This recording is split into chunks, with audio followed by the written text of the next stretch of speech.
La más antigua y más fuerte emoción de la humanidad es el miedo.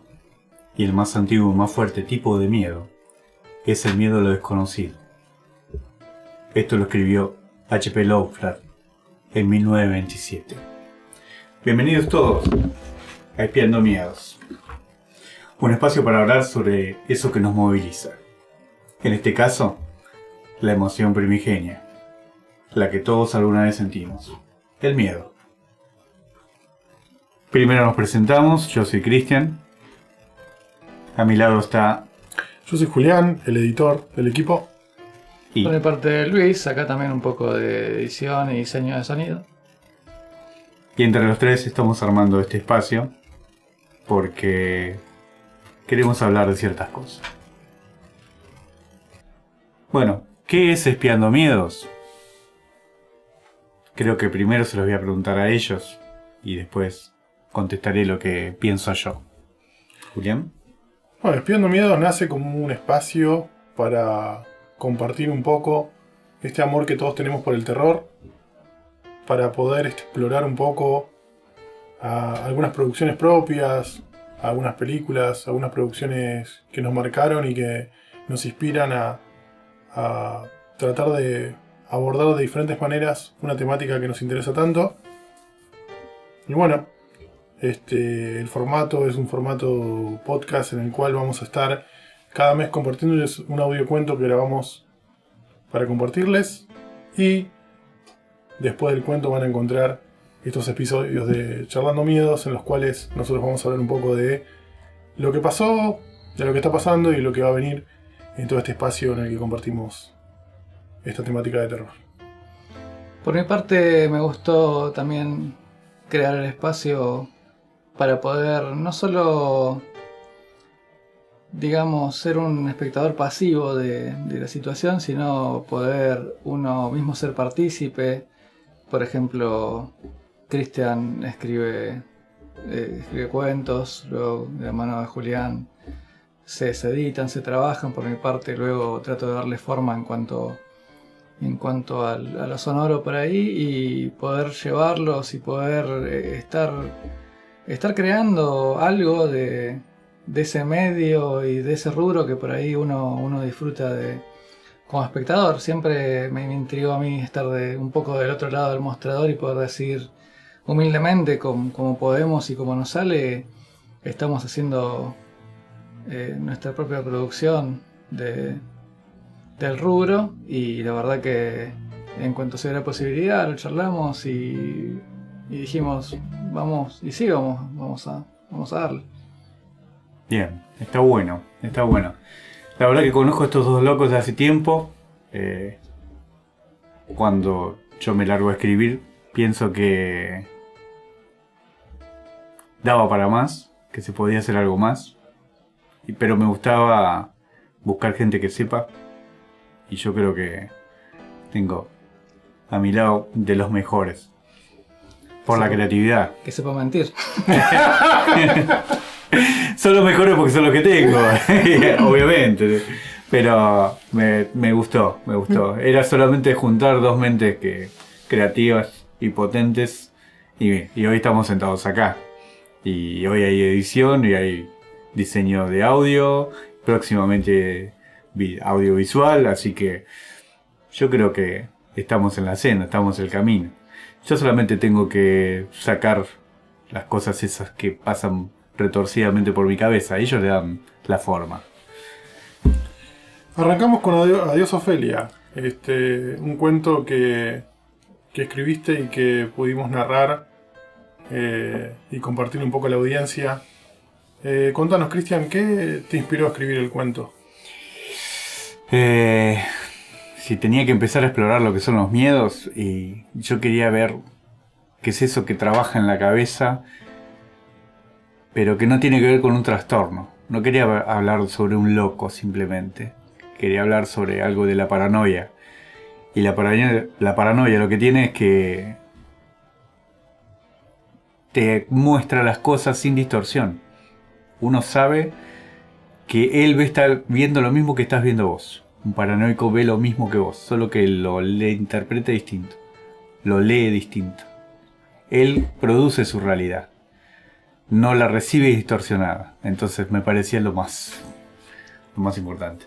Claro, a diferencia por ahí de otros trastornos que la persona tiene una percepción alterada de la realidad y obviamente actúa en consecuencia de lo que está viviendo, porque para esa persona es su realidad. En este caso, digamos, coexiste en el mismo mundo perceptivo nuestro, o sea, está viendo lo mismo que ve uno, solo que digamos, lo interpreta y lo encara y resuelve, y sus decisiones son acordes a lo que pasa en su cabeza. Es interesante porque por ahí se distancia bastante de por ahí la idea, la preconcepción por ahí un poco prejuiciosa que uno tiene de tanto de la enfermedad mental como la idea por ahí de loco, como por darle un nombre que se instauró en cuanto a el imaginario popular que no representa por ahí la realidad de quien tiene un problema. Claro, porque si yo te leo los síntomas, a ver, esto es sacado del manual sobre los trastornos, el DSM-5, dice: pensar que los demás intentan explotar, engañar o dañarte. Sentir que puedes ser atacado en cualquier momento y sin razón. Dudar de la lealtad de los demás. ¿No son cosas que nos pasan a diario, todos los días, cuando salimos a la calle? ¿Qué nos diferencia de un paranoico? ¿No estamos todos un poco paranoicos ya? Y yo creo que a mí lo que me atrajo enseguida de este cuento fue el hecho de que tenemos una visión, pero ahí termina un poco lo que sabemos, digamos. Hay todo un mundo afuera de lo que está sucediendo en la cabeza del protagonista. El protagonista que además me tocó interpretar, ¿no? Y fue muy interesante la idea de bueno, cómo la percepción se limita a lo que él está viviendo, lo que él está procesando, pero también el desconocer qué es lo que está sucediendo afuera, qué es lo que está motivando esas reacciones que él tiene. La verdad que también da un lugar bastante proactivo, como estaba diciendo hace un rato Luis, a la persona que está participando de ese relato, de poder construir un poco esos lugares que quedan un poco abiertos, ¿no es cierto? Claro, es un tipo de paranoia, digamos, como lo que todos estamos viviendo hoy, quizás por la realidad que estamos atravesando, pero el contenido del pensamiento no está alterado. Eso es lo que a mí me llamó la atención. Es una persona que está viendo lo mismo que veo yo. ¿Y qué puede pasar mañana cuando yo empiece a leer la realidad de otra manera, o los medios me la impongan, o la situación nos lleve a un tipo de razonamiento distinto al habitual que yo puedo tener? Cualquiera puede ser empujado a ese límite. Por eso me parecía bueno arrancar por ese cuento. Estaba bueno. Es interesante que tal vez la diferencia sea una cuestión de grado, no en el proceso en sí, porque a fin de cuentas, como vos bien decías, es un poco la paranoia o la persecución que uno puede tener, no sé, por salir tarde a hacer las compras, por la situación que los medios te venden, un poco la que es y un poco la que te venden, porque también ellos tienen su propio show y tienen que vender también su contenido y su terror de su manera, ¿no? O sea, está un poco distorsionada la realidad que se nos vende en los medios todo el tiempo y nos genera una reacción, y por ahí mayormente es una diferencia de grado, es qué tan reactivo sos a eso, qué tan reactivo es el otro. Pero a fin de cuentas, cuando te das cuenta, hay mucho paralelismo en cómo una persona con una idea distorsionada de la realidad actúa. Puede ser que haya muchas cosas en común en cómo lo hace uno, solamente que pisa un poquito más el acelerador, pero no es muy lejano como uno a veces suele encararlo, me parece. Sí, también es muy interesante que el protagonista de este cuento no pierde la capacidad de planificar, no pierde la capacidad de racionalizar, digamos, las decisiones que va tomando. Vemos que tiene una serie de pasos que muestran que está en su mente trabajando en pos de un objetivo que parte de la percepción que él tiene, ¿no es cierto? Pero que implica una serie de procesos mentales que no dejan de ser muy parecidos a los que hacemos constantemente a la hora de querer alcanzar las cosas que queremos alcanzar, ¿no es cierto? Claro, eso me refería, que es más una cuestión de grado, de la intensidad, de qué tan lejos lleva esa idea, pero que a fin de cuentas es un proceso con el que vivimos todos cotidianamente, que no es algo único o que esa persona tiene una forma de pensar distinta. Sencillamente una persona común y corriente llevada un poquito más hacia sus límites o trabajando de la manera habitual, pero un poquito más intenso en cuanto a sus procesos, ya puede, bueno, desbarrancar básicamente en actitudes o en respuestas desmedidas hacia las cosas. ¿Estamos en un territorio del Joker? ¿De un día malo nos puede llevar a ser el protagonista del cuento? Y ahí está la gran pregunta. A ver, si esa era toda la tesis de ese personaje. Decir que un mal día o un leve empujón hacía que la gravedad hiciera el resto y te cayeras de la sociedad. Porque básicamente es eso lo que pasa. Cuando se termina de aislar es cuando termina de generar su propia nueva lectura de la realidad. Porque es eso, es una relectura de cosas que quizás en otro ámbito no tendrían que tener ese grado de hostilidad hacia el otro, autopercibida también. Porque no solo desconfía del otro, sino que entiende que el otro le está por hacer daño, que está en peligro inminente de ser dañado. Y sí, es un poco lo que plantea el Joker. Que bueno, tenía su manera de verlo, pero es interesante ese personaje también porque muestra que de qué hablamos cuando hablamos de caos, más en estos días.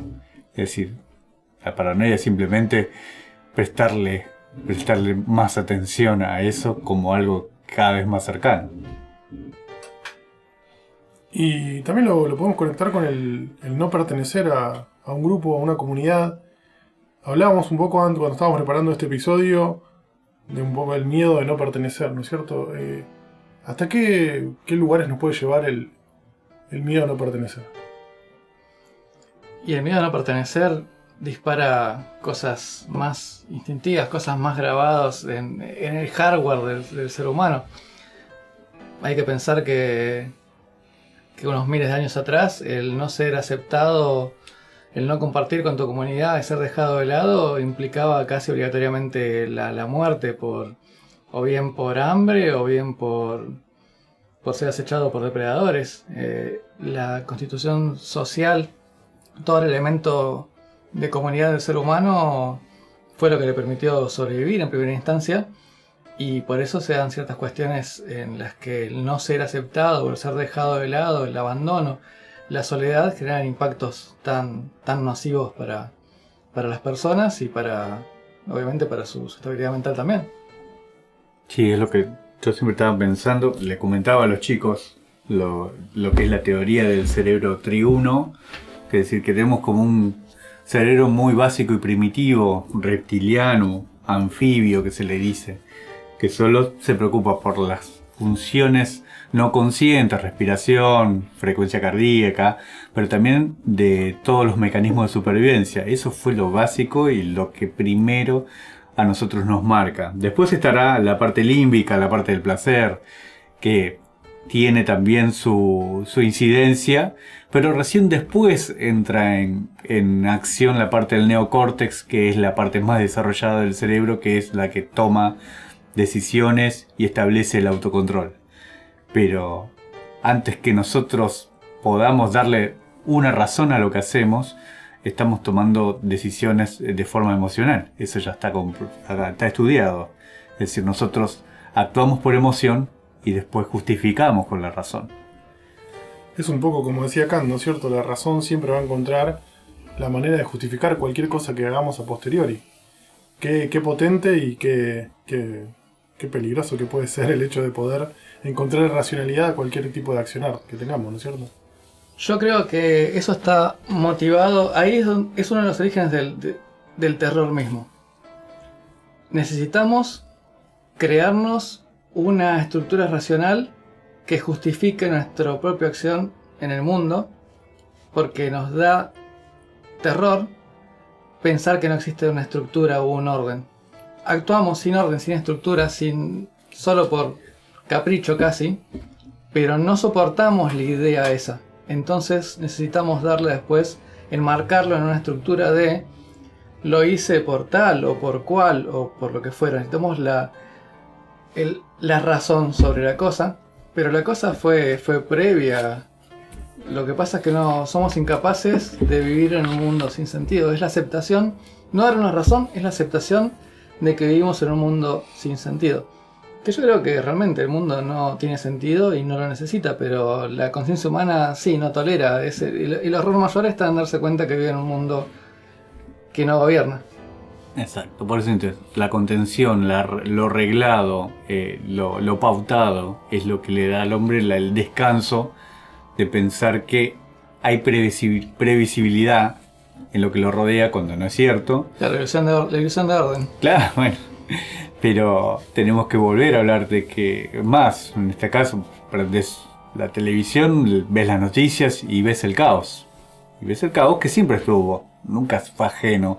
No hubo un momento en que la sociedad esté más ordenada, quizás hubiera estado más oprimida, más reglada o más de alguna manera pautada en sus relaciones, pero no quiere decir que el caos hubiera estado ausente. El caos siempre estuvo ahí, es parte del hombre, parte de su región límbica y aún de su, digamos, de su primer impulso anfibio de protegerse con otros en los que no confía, quizás. Ahora, ese caos no es un caos recortado también, no es un caos seleccionado, no es un caos ordenado de una cierta manera y ofrecido para ser interpretado de cierta manera. Sí, es un caos editado, justo iba a decir eso. En el capitalismo tardío, la sensación de estabilidad cotiza en bolsa. La seguridad puede decantar desde elecciones políticas hasta posicionar empresas. Es un bien más. La sensación de seguridad se convirtió en un bien y se explota muchas veces ese terror inherente al ser humano para preocuparlo, para venderle cosas. Primero te crean la necesidad. Está todo en caos, la delincuencia, el desorden. Necesitamos a alguien que venga y ponga orden. Necesitamos a alguien que venga y acabe con esto, acabe con aquello. Necesitamos, no sé, comprar armas. Yo creo que hay una explotación al convertir en estímulo supernormal y explotarlo, algo que básicamente sí es inherente a las personas. Hay toda una explotación muy deliberada. Justo hace poco leí un youtuber que me cae bien que estaba hablando al respecto, que decía el tema de convertir en arma a los medios. Y yo creo que sí, se convierte en un arma, se manipula, se mueve a la gente, se moviliza. Sí, es una herramienta muy peligrosa y creo que sí se hace y se explota desde los medios de comunicación mayormente. Los horrores a los que uno humanamente le tiene miedo y sobre los que no tenemos mucha herramienta para escapar. Es como somos humanos y estamos sometidos a eso. Estamos como en una constante búsqueda de sentido, ¿no es cierto? No soportamos que lo que está frente a nosotros sea azaroso, que pudo ser así o que pudo ser de otra manera. Es como que necesitamos clasificar, denominar, encontrarle algún sentido a eso que está pasando adelante porque horroriza el sinsentido. Claro, pero yo creo que hay gente que vende la sensación de que ciertas verdades son alcanzables o que ciertos órdenes son alcanzables cuando en realidad no lo son. Hay mucho, creo que, fabricante de mentiras que te hace creer, por ejemplo, que todo puede estar ordenado cuando no puede, digamos. O sea, el problema... hay dos cuestiones. Por un lado, la persona tiene la necesidad de esa sensación de orden porque ese caos le genera una angustia. Y por otro lado tenés el que se aprovecha de eso diciéndote, no te hagas drama que yo te lo puedo ordenar. Cuando eso es inherentemente mentira. No puede ordenarlo porque ningún ser humano puede. Por eso hablaba de la pretensión de orden y no del orden en cuestión. Claro, no te quiere vender el orden. Quiere que vos le cedas tu libertad. Que eso es lo que él necesita, que le cedas tu voluntad. Para que después hagas lo que él necesita, que valides sus decisiones posteriores en base a esa ilusión de seguridad. Eso es lo importante para él. Y eso es lo que me parece que en el cuento tenía que estar plasmado. Que es el hombre cuando pierde la conexión con esa realidad. Es cuando empieza a dañar a él antes de ser potencialmente dañado. Porque eso es lo que pasa. Uno empieza a generarse los escenarios que lo justifiquen en sus acciones que terminan siendo muchas veces aberrantes. Dice que ¿Cuántas cosas estamos dispuestos a sacrificar por la seguridad o por el orden o por eso que nos quieren vender como lo previsible cuando no es cierto y no es real y no puede ser aplicado? Qué sé yo, me acuerdo de Tanguito, que fue un rockero que fue desaparecido en la dictadura y decía todo no se compra, todo no se vende. Conozco una lista interminable de cosas más importantes que la seguridad. Me corrijo, si no me equivoco, Tanguito fue declarado como incapacitado mental, Sí. se lo mandó a una especie de manicomio, logró escaparse y lo mataron, murió en situación sospechosa, lo tiraron de un tren en No marcha. tiraron del tren. Nunca quedó esclarecido, nunca se investigó tampoco y quedó un poco ahí en la nada, o sea, pero así como mínimo sospechosa toda la situación. Justamente ejecutado por los garantes de la seguridad en ese momento. ¿Y con qué otras cosas podemos relacionar la temática del cuento? Bueno, la temática de las cosas que estamos charlando hoy en día. ¿A qué otras piezas artísticas nos hizo acordar? ¿Qué cosas resonaron en nuestra cabeza cuando estábamos haciendo? Por un lado, voy a retomar el tema que dijiste del Joker. Primero, ¿qué Joker? Porque hay muchos y es parte del chiste. Pero yo creo que, por ejemplo, en la última versión, la última iteración del Joker, la de Joaquin Phoenix, que me gustó mucho, habla un poco de que esa situación se construye. Se construye a veces desde la inacción. No es que alguien activamente se pone en plan de voy a dañar la mente de esta persona. Pero hay tanta inacción en cuidarlo, en preocuparse por la salud mental, en todas cuestiones que son de la realidad concreta que vivimos, que nos está pasando hoy por hoy, que se le quita valor a eso, se le quita importancia, no hay recursos para eso, y se cae en un estado de abandono de un buen grupo de la sociedad. Y entonces cuando uno es como una ironía, es como el chiste mismo del Joker, el juego de palabras en el que él dice que un mal día lo lleva a todos a lugares terribles, cuando en realidad es la suma de un montón de pequeños malos días que predisponen a eso. Un día salta del barranco, pero ese barranco fue creándose a lo largo del tiempo, a lo largo de toda esa inacción, a lo largo de no frenarlo. El Joker es una bola de nieve que se pudo frenar en cualquier momento y nadie quiso y nadie hizo y se dio. Interesante cómo el personaje, el protagonista de nuestro cuento llega a ese punto, ¿no? ¿No habrá alguien que podría haber visto algo antes? ¿No habrá alguien que podría haber hecho algo antes? ¿Esta persona llegó a estos extremos de asesinato sin que nadie pudiera accionar en esa situación? Pero lo que pasa previamente es que es una persona necesitada, que está recurriendo a la salud pública. En un momento le cierran su programa, le quitan su medicación, le anulan, le restringen su terapia, y esa persona queda a la deriva, como puede pasar hoy mismo con mucha gente que está perdiendo cobertura sobre salud mental, que es algo que está pasando en este país. ¿Cuál es lo previsible que puede pasar con eso? ¿Cuál es la evolución que va a hacer esas personas que quedan a la deriva teniendo esos trastornos? Es decir, ¿va a ser culpa de ellos cuando ellos atenten contra sí mismos o contra otros? Claro, hay un criadero de potenciales Jokers que están ahí esperando para detonar y no se hace nada al respecto cuando se puede. Y luego todos salen en los medios a poner cara de sorprendidos porque pasó lo esperable. Básicamente. ¿Y por qué está pasando lo que está pasando hoy en la calle? Porque en este momento hay una crisis económica que está expulsando mucha gente a los márgenes de la sociedad.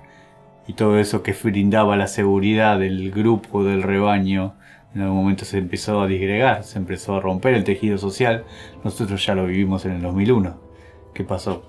¿Cómo fueron las estrategias de supervivencia? Y una vez que no hubo una contención ni estatal, ni social, ni siquiera se pudo apuntar a algo del lazo social que pudiera retener a esas personas. Voy a plantear algo terrible ahora. Opa, Sí, caramba. Están Y ahora, advertidos, oyentes. y ahora- creo que el 2001 fue sustancialmente distinto por por lo menos por un asunto que es terrible. Y es que la crisis llevó a mucha gente a muchos lugares y se empezaron, por un entorno de crisis, a priorizar, por ejemplo, obviamente el bienestar propio por sobre los demás. Es como, no hay tiempo de compartir. Si hay hambre en mi casa, no voy a estar preocupado por lo que le pasa al otro. Hubo como toda una ruptura de ese tejido social que vino dado por la crisis. Ahora, hoy, ese tejido social se destruyó antes de la llegada de la crisis como tal, cuando se promueven valores. Todos están preocupados por lo suyo, todos quieren ser mejor que el otro, una competitividad violenta e insana de todos contra todos, todos queriendo medirse con el de al lado, todos queriendo ser mejor o superior o pisarle la cabeza al resto. Te preguntaba si el hecho de que ahora tal vez se achique el círculo de la sociedad incluya a menos personas de las que incluía antes, pero esas personas tal vez sean menos conscientes de que están quedando personas excluidas al tener ciertas mejoras o ciertos avances adentro de ese círculo que se achicó un poco, ¿no es cierto? ¿Vos crees que hay conciencia de que hay gente quedando fuera de ese círculo? Quiere decir que ahora que desde todos se achicó para que existan privilegiados y excluidos. Y sí, eso pues, es un proceso que se está dando desde hace tiempo. Y a mí sobre todo me preocupa mucho más. Hay una clase de persona especial ahora. No está el privilegiado y el excluido, sino también está aquel que por voluntad propia quiere excindirse de la sociedad. En este culto a la individualidad, ponele. En este momento en que te dicen, no te tenés que formar, no te tenés que preparar, no tenés que perder tiempo en una universidad, no tenés que militar ni creer ni nada, porque en este momento lo importante sos vos y es tu proyecto y es una especie de forma en que vos visualizás tu futuro y que no contiene a nadie más que a vos mismo. Entonces yo creo que también hay un tercer componente en la sociedad que no teníamos antes, porque no lo sabíamos, no lo habíamos experimentado. Siempre de alguna manera las respuestas habían sido colectivas, para bien o para mal. Pero en este momento tenemos los escindidos también. Eso me hace acordar a Aristóteles, que decía: el que no necesita de una sociedad es un dios o una bestia. Creo que la sobreestima que se tiene por ahí la gente actualmente lo lleva a creer que su disociación con la sociedad lo convierte automáticamente en un dios o en un iluminado, y no se da cuenta que capaz que está siendo más la bestia. Hombres o bestias, ¿cuál? Yo creo que hay un asunto acá también que es el eje del asunto, y es hombres o bestias. Mucha gente lo plantea como hombres o animales. Señores, o sea, los hombres son animales. Y yo creo que habernos despegado un poco de esa idea, creernos superiores a lo que efectivamente somos, nos hace olvidar que tenemos sesgos y limitaciones. Y si vos no sos consciente que tenés sesgos y limitaciones, difícilmente puedas trabajar para mejorarlas, por no decir superarlas, porque muchas son insuperables y ya, lo cual también es una realidad. Pero como no era que todo se puede, no es que todo es posible si se desea y se lucha por eso. ¿Será que nos acaban de mentir? Ese libro ¿Otra de vez? la ley ¿Otra vez? No me digas que la ley del deseo no existe. No. Quizás lo que Yo le estaba declares al manifestando- universo todavía esté viajando y no tengo una respuesta cercana. Yo Debe ser decreté eso. al pedo, entonces todo Yo estaba manifestando que este episodio iba a ser de top de Spotify y me parece que... Mira, yo vine a hablar de cuentos de terror y esta gente está hablando de Schopenhauer, así que yo, la verdad, me siento completamente superado por esta situación y próximo a abandonar el rebaño. Pero lo que yo entiendo es que el hombre cree que se basa en el raciocinio, cree que la razón es la que domina. Pero ya está demostrado, señores. Tomamos las decisiones emocionalmente y después las justificamos racionalmente. Te lo traigo al asunto que nos atañe. El hombre no cree que la razón lo salva. El hombre teme que el caos lo pierde, antes que nada. Y el hombre se engaña para darse una forma. Y ese es la cabaña de la fragilidad humana. La razón es la cabaña donde se esconde la fragilidad humana. Está en un bosque lleno de bestias acechando y es el último refugio que le queda. Cree que la razón lo salva, lo protege, pero no, es una ilusión. Es sencillamente la incapacidad de aceptar que hay cosas que nos pasan por arriba, la enfermedad, la muerte, la soledad, un montón de cosas. Y últimamente se ha creado como un culto, como yo lo trato de un fetichismo a la razón, en el cual se cree que es la protección mágica. Toma el lugar de la religión. La razón se ha convertido en el dios de la nueva era. Pero en el fondo no es más que un escudo que se inventa uno contra el terror de la realidad. Contra el terror de estar vivo, de saber que tenemos que comer, que va a ser frío, que la gente querida un día no va a estar, que nosotros no vamos a estar un día. Y la razón da la falsa sensación de que uno puede contra todo eso. Sí, yo quería decir, para ir cerrando lo que es esta idea, es que nos ha llevado por delante una verdad que todavía no terminamos de asimilar. Nosotros empezamos a congregarnos en grupos para defendernos de las bestias en algún pasado.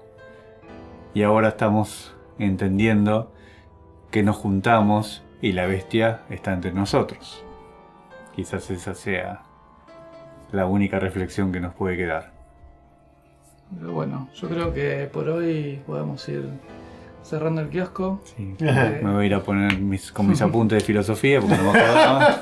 Espero por favor, estén ahí la revisalos próxima. antes de volver. Por favor. Sí. Bueno, ya que estamos, la idea de la dinámica de esto creo que va a ser un cuento, un momento de reflexión como este.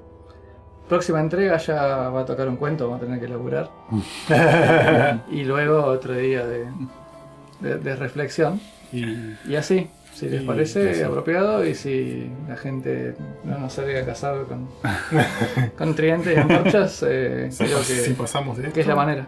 Y veremos cómo impacta Hablemos sin saber o Sepamos sin hablar, no sé. Depende, todavía no estamos decidiendo. los invitamos a sumarse a la charla, pueden dejarnos comentarios, pueden comunicarse con nosotros por los canales que tenemos abiertos para que puedan decirnos, puedan dialogar con nosotros, quejarse de alguna cosa de la que dijimos, o bueno, cualquier cosa que les parezca interesante compartirnos. Dejar de seguirnos, tiene un botoncito abajo donde pueden dejar No de era al seguirnos. revés. No. Pero eso sí, amigos, si les parece, si les interesa la idea, síganos, apóyennos y bueno, dennos sus sugerencias sobre qué temáticas quieren seguir abordando, siempre desde el lado del miedo, por lo menos en esta primera temporada, e iremos explorando después algunas cosas más. Desde acá nos vamos despidiendo, mi nombre es Cristian Yo soy Julián. Yo soy Luis. y esto es Espiando Miedos.